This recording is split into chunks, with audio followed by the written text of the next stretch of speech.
6 Days in Fallujah is currently preparing for another major update, to which they are now recruiting a small group of playtesters. And we will cover some things in this video, what we can expect from this update, what hints have been given by the devs, and what has the last update actually delivered so far. The timestamps are on the screen if you feel the need to skim through, and let's get straight to the point now. It's probably a good time to say that everything in this video is indeed just my observation, made from the public posts made by the devs, and all of it must be taken with a grain of realistic expectation. I mean, the playtest only confirms a major update, new features and content under the NDA. They are indeed testing, and it doesn't necessarily mean we're moving closer to full release. If you'd like to participate in the playtests, I highly suggest joining the community through the link in the description and signing up for the event. That being said, let's look at the last 2025 autumn update, which was a huge cornerstone for the future development of this game, featuring reworked tutorial, reworked campaign missions, new wounded state, command overlay overhaul, and various bug fixes, in addition with the improved enemy and teammate AIs.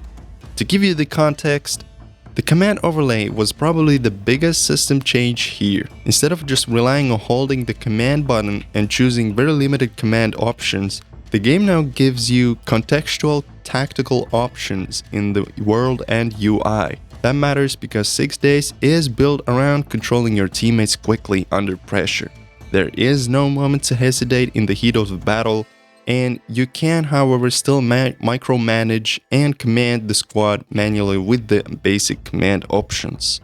The AI changes were also important. The developers explained that they had to basically throw the Unreal Engine's navigation system to the trash and completely replace it with third-party solution, because the older one caused issues with AI. This allowed the pathfinding to be massively improved, removing the problems such as getting stuck and navigating the procedural environment, which is a big deal when buildings and interiors regenerate every time you start a mission.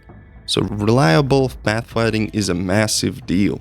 Now that I've laid it out, the two major things in the last update must be looked at as a new foundation, a solution to which the devs can now add new commands to, new features, and provide better results for the experience in the future. Before this update, you couldn't order your AI to clear rooms, stairs, corners, or command AI to grenade the tunnels or plant C4 in the objectives for you.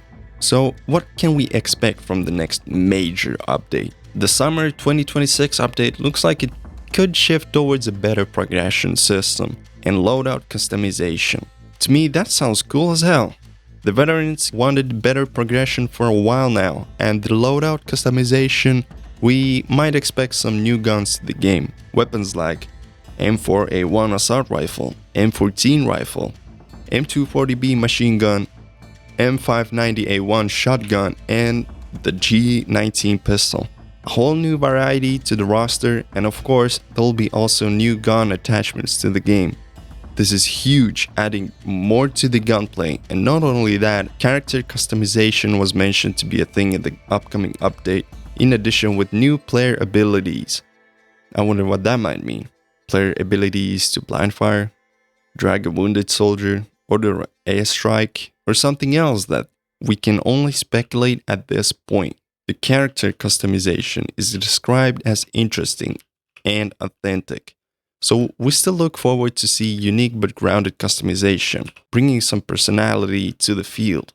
The new guns are iconic and definitely great addition to the game. Before we move on, guys, remember, the devs also promised more missions in the future when we'll be closer to the full release, especially now being that the game only has 8 co-op missions and a couple campaign missions.